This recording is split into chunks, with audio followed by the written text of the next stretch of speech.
नमस्कार। प्रवाह साक्षी news network और आप सभी का स्वागत है। महंगाई के इस दौर में दंपति कम बच्चे पैदा करने पर जोर दे रहे हैं। ऐसा सिर्फ भारत में नहीं हो रहा है, दुनिया के कई देश इस समस्या से जूझ रहे हैं। कुछ देशों में तो युवा आबादी से ज्यादा आबादी बूढ़ों की हो गई है, जिसके चलते वहां की सरकारें बच्चा पैदा करने के लिए तमाम तरह के प्रोत्साहन भी दे रही हैं।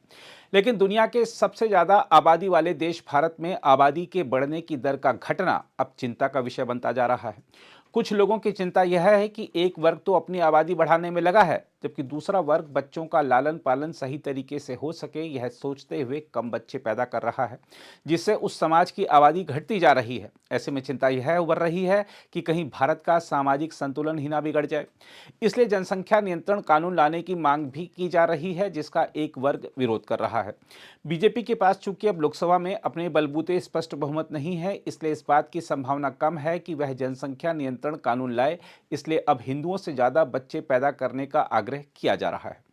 इस बीच घटती आबादी पर चिंता जताते हुए आरएसएस प्रमुख मोहन भागवत ने सभी को 3 बच्चे पैदा करने की जो सलाह दी है, उस पर राजनीतिक विवाद खड़ा हो गया है। बीजेपी और एनडीए के नेता जहां मोहन भागवत की टिप्पणी का बचाव कर रहे हैं, वहीं विपक्षी दलों ने संघ प्रमुख को आड़े हाथ लिया है। लेकिन यहां एक बात ध्यान रखने लायक है कि मोहन भागवत ने ही ज्यादा बच्चे पैदा करने की सलाह नहीं दी है। अभी कुछ समय पहले ही आंध्र प्रदेश के मुख्यमंत्री एन चंद्रबाबू नायडू और तमिलनाडु के मुख्यमंत्री एम के स्टालिन ने भी ज्यादा बच्चे पैदा करने की सलाह दी थी। जहां तक मोहन भागवत के बयान की बात है, तो आपको बता दें कि राष्ट्रीय स्वयंसेवक संघ के प्रमुख मोहन भागवत ने जनसंख्या वृद्धि में गिरावट पर चिंता जताते हुए कहा है कि भारत की कुल प्रजनन दर यानी टीएफआर मौजूदा 2.1 के बजाय कम से कम 3 होनी चाहिए। दरअसल टीएफआर का तात्पर्य एक महिला द्वारा जन्म दिए जाने वाले बच्चों की औसत संख्या से है। नागपुर में कठाले कुल सम्मेलन में उन्होंने परिवारों की महत्वपूर्ण भूमिका पर भी प्रकाश डाला और आगाह किया कि जनसंख्या विज्ञान के अनुसार यदि किसी समाज की कुल प्रजनन दर 2.1% से नीचे जाती है तो यह विलुप्त होने के कगार पर पहुंच सकता है।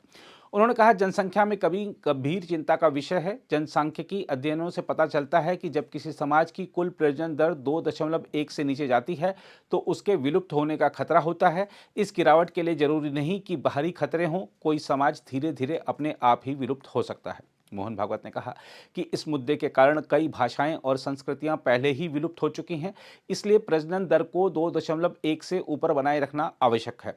उन्होंने कहा कि कुटुंब यानी परिवार समाज का अभिन्न अंग है और हर परिवार की समाज के गठन में अहमियत है। आरएसएस प्रमुख मोहन भागवत ने कहा, हमारे देश की जनसंख्या नीति जो 1998 या 2002 के आसपास तैयार की गई थी, कहती है कि जनसंख्या वृद्धि दर 2.1 से नीचे नहीं होनी चाहिए, यह कम से कम 3 होनी चाहिए। जनसंख्या विज्ञान भी ऐसा कहता है। हम आपको बता दें कि राष्ट्रीय परिवार स्वास्थ्य सर्वेक्षण के 2021 में जारी आंकड़ों के अनुसार भारत की टीएफआर 2.2 से घटकर 2 हो गई है, जबकि गर्भ निरोधक इस्तेमाल की दर 54% से बढ़कर 67% हो गई है। कुल प्रजनन दर 2.1 को प्रतिस्थापन दर माना जाता है, जो जनसंख्या वृद्धि में एक महत्वपूर्ण कारक है। दूसरी ओर भागवत की टिप्पणी पर ऑल इंडिया मजलिस इत्तेहादुल मुसलमीन यानी एआईएम प्रमुख और हैदराबाद से सांसद असदुद्दीन ओवैसी ने कहा है, प्रधानमंत्री नरेंद्र मोदी ने पहले कहा था कि मुस्लिम महिलाएं अधिक बच्चे पैदा करती हैं। ओवैसी ने मोदी की इस टिप्पणी का भी जिक्र किया कि अगर कांग्रेस सत्ता में आती है तो वह माताओं और बेटियों के मंगलसूत्र सहित जेवरात को मुसलमानों में बांट देगी। ओवैसी ने कटाक्ष करते हुए कहा, भागवत कहते हैं कि अधिक बच्चे पैदा करो, अब आरएसएस वालों को शादी करनी चाहिए। अब उनकी सरकार है तो जाहिर है अपने आदमी को बनाएंगे वो लोग। अब हम क्या बोलेंगे? तो अच्छा है, आरएसएस ने बोल दिया कि उनका आदमी चाहिए उनको। अब बोलना चाहिए शिंदे को और अजित पवार को। सर, आने वाली मनपा इलेक्शन में लड़ाई की क्या रणनीति? अच्छी रणनीति रहेगी। हम लोग अभी उसके लिए तैयारी कर रहे हैं। मैं आया भी उसलिए था और आते रहूंगा। अच्छे तरीके से इंशाल्लाह अच्छा नतीजा आएगा। हमने औरंगाबाद की दोनों सीटों में, धूलिया में और जो गोवंडी की सीट है, वहां पर हमने बहुत अच्छे खासे वोट लिए। सोलापुर में इन जगह पर हम लोग सेकंड आए। इम्तियाज साहब तो बहुत करीब आए, कम वोटों से कामयाब नहीं हो सके। तो जाहिर है कहीं ना कहीं हमको अपना भी कमजोरियों को दूर करना है और इंशाल्लाह हम लोग सबसे बात करेंगे, जाएंगे, बैठ के बात करके उसको कमजोरियों को दूर करेंगे। मगर ये जो सडनली जो बैठ गया ना, ये आपका अगाड़ी, ये समझ में नहीं आया कैसा ये लोग बैठ गए एकदम। एकदम ही मैंने कोलैप्स हो गए एकदम वो लोग।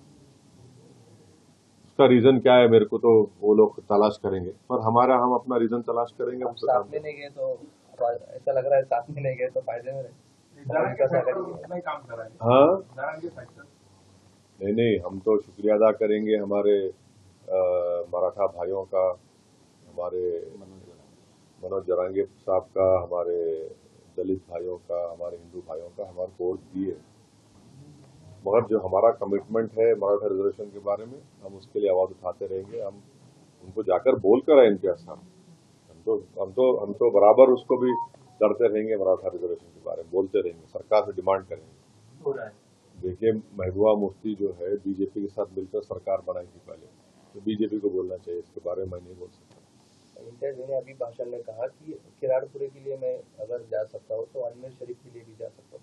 तो इस मामले पे आप कुछ आगे चल के नहीं, आप अजमेर शरीफ के बारे में जो श्रद्धालु बोलेंगे या डिवोटीज है, उसमें कई गैर मुस्लिम भी तो है, नॉन मुस्लिम भी तो है। तो वो तो एक भारत के एक सिंथेटिक कल्चर का भी रिप्रेजेंटेशन है। तो इससे तो सबको तकलीफ हो रही है। मैं आपको बताने, अच्छा आज तक अजमेर से दरगाह पे नहीं है, सलीम चिश्ती दरगाह पे भी केस पड़ गया। सलीम चिश्ती की जो दरगाह है वहां पे भी केस पड़ गया। अब आप बताइए, यानी कितना पुरानी दरगाह वो माने वो तो 400 साल पुरानी दरगाह है, वहां पे केस डाल दिए। तमाशा बना के रख दिए लोगों ने। ये गलत है, ये इससे देश मजबूत नहीं होगा। ये देश के हित में काम नहीं हो रहा। जो प्लेसेस ऑफ वर्शिप एक्ट है उसको फॉलो करने की जरूरत है। नहीं, संघ प्रमुख मोहन भागवत जी का एक वीडियो भी वायरल हो रहा है, पुराना वीडियो है। उन्होंने कहा था कि हर मस्जिद के नीचे मंदिर की तलाशी होती है। अरे बाबू, वो कब गुलाटी मारते नहीं मालूम आपको। अभी देखो, अभी बोल दिए बच्चे पैदा करो दादा बोल के। कल तक तो उन्हीं के लोग बोल रहे थे मुसलमान ज्यादा पैदा कर रहे, डेमोग्राफिक चेंज हो जाएगी। ये लोग आप झारखंड का वीडियो देखे बीजेपी का, उनका वीडियो देखे आप झारखंड में जिसका इलेक्शन कमीशन रोक लगाया, देखिए आप, देखना चाहिए आपको। उस वीडियो में बताया गया कि एक घर में हिंदू परिवार बैठा हुआ है, टेबल पे खाना आ रहा है, मियाँ बीवी है, हस्बैंड वाइफ है, 2 बच्चे हैं, और वो लोग आराम से घर में बैठे, घंटी बजती है घर की। जैसा डोर खोलते एक 50-60 मुसलमान खड़े हैं पूरे, टोपी बुरखा, और अंदर भी उसके टेबल पे कोई बढ़िया रहा कैसा बोले। वो उसको इलेक्शन कमीशन रोक न करना पड़ा, उसको इलेक्शन कमीशन कहा कि बंद करो इसको। थैंकफुली इसे उस पर एक्ट किया। तो आप तो हमको दिखा रहे हैं कि हम लोग रिसोर्सेज खा जाएंगे, वो खा जाएंगे। अब मोहन भागवत बोल रहे बच्चे पैदा करो, तो हम मोहन भागवत जी से पूछना चाह रहे हैं कि बच्चे पैदा करने के लिए वो क्या लोगों को देंगे, क्या कुछ देंगे? अकाउंट में डालेंगे 1500 रुपए, जो बच्चे ज्यादा पैदा करेगा उसको 1500 बढ़ के मिलेंगे। नहीं, औलाद पैदा करो तो स्कीम निकालेंगे क्या? ऐसा कुछ भी नहीं है। टीएफआर रेट हर कम्युनिटी का गिरा है। सबसे ज्यादा टीएफआर रेट गिरा है रिलीजन वाइज मुसलमानों का, मगर अभी भी हिंदू समुदाय का टीएफआर रेट वो मुसलमानों में फर्क है। अब मगर ये जो स्टेटमेंट आज बोल रहे हैं कि आप जो बोल रहे हैं अगर वो सच है और आप सच ही बोलेंगे कि बच्चे पैदा करो, तो मोहन भागवत जी को बोलना चाहिए कि जैसा यहाँ पर लाडली बहना का स्कीम में कितना 1500 रुपए दे रहे ना, तो आप एक स्कीम निकाल लो कि जो इतने बच्चे पैदा करेंगे उसके अकाउंट में हम लोग 2000 डालेंगे, कितना डालेंगे, क्या डालेंगे वो डिसाइड कर लो। अब क्या बोलिए। नहीं, आप पढ़ के सुनाओ भाई। आप देख लीजिए। नहीं, आप बोलना। मोहन भागवत ने कि 2 से ज्यादा बच्चों की पैरवी बोले, जिस समाज का प्रजनन दर 2.1 से कम है वो विलुप्त हो गए, मतलब खत्म हो जाए। फिर हमको क्यों बच्चे पड़ेगा? आप माशाल्लाह से मेरे को 6 बच्चे हैं, मैं पहले ही बोल दे रहा हूँ। फिर वो आप लोग बोलेंगे, वो पीछे से बोलेंगे वो इसी ने ऐसा बोला, और उसके 6 बच्चे हैं। नरेंद्र मोदी के भी 6 भाई हैं, अमित शाह के भी माशाल्लाह अच्छे हैं। अब नहीं, मोहन भागवत तो जब उन्होंने अपने आदमी को बना रहे सीएम यहाँ पर, तो उनको बोलना चाहिए उनके आदमी को, भाई तू स्कीम निकाल ले बच्चे पैदा करने की, क्या है स्कीम बता दो। वहीं अगर कांग्रेस की बात करें तो उसने अपनी प्रतिक्रिया में भागवत की सोच को दिवालियेपन का प्रतीक बताया है। अब ये तो उनकी अपनी सोच है और ये जाहिर करता है कितना दिवालिया हो चुके हैं ये लोग, किस ढंग पर सोचते हैं। देश तब आगे बढ़ेगा जब गरीबी दूर होगी, बेरोजगारी दूर होगी, भ्रष्टाचार दूर होगा और महंगाई कम होगी। इससे बड़ा झूठ है ही नहीं है और इसीलिए भारतीय जनता पार्टी के पास और कहने के लिए कुछ नहीं है सिवाय ये कि हिंदू और मुसलमानों को बांटो। वहीं आंध्र प्रदेश और तमिलनाडु के मुख्यमंत्रियों के हालिया बयान की बात करें तो आपको बता दें कि आंध्र प्रदेश के मुख्यमंत्री चंद्रबाबू नायडू ने राज्य की बुजुर्ग होती आबादी को देखते हुए कहा था कि लोगों को अधिक बच्चे पैदा करने चाहिए। उन्होंने यह भी कहा था कि उनकी सरकार इसे प्रोत्साहित करने के लिए कानून लाने की योजना भी बना रही है। इसके बाद तमिलनाडु के मुख्यमंत्री एम.के. स्टालिन ने एक पुराने आशीर्वाद का जिक्र करते हुए लोगों को 16 बच्चे पैदा करने की सलाह और शुभकामना दे डाली थी। हालांकि इन दोनों मुख्यमंत्री ने यह सलाह इसलिए दी थी क्योंकि जल्द ही देश में संसदीय सीटों का नए सिरे से परिसीमन होना है। इस परिसीमन के मुताबिक 10 लाख लोगों की आबादी पर एक सांसद होगा।